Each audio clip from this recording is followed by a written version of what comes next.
Здравейте! Казвам се Дейр Енок Нядор. Аз съм ръководител на мисионерска дейност в Гана, Западна Африка и един от организаторите на събитието на Глобалния съвет по мисиите Париж 2025. Много се радвам да ви приветствам на това събитие, което ще се проведе от 28 до 31 октомври. Темата е изграждане на мисионерски мостове.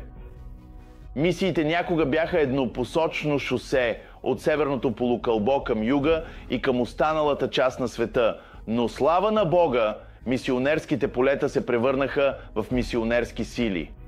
И така, сега имаме мисионерски магистрали по целия свят. От юг към север и към севера от юга, от север към юг навсякъде. Мисии от всякъде към всякъде. Много се вълнувам да проведа workshop на тази конференция за това как всяка една църква на земята трябва да има мисионерска програма, да отделя ресурси за мисиите, да посвещава молитва за мисиите и да мобилизира своите хора както за местни, така и за глобални мисии. И така, каня ви в Париж 2025. Ще има страхотни пленарни сесии, ще има молитвени шествия, ще има много workshopи.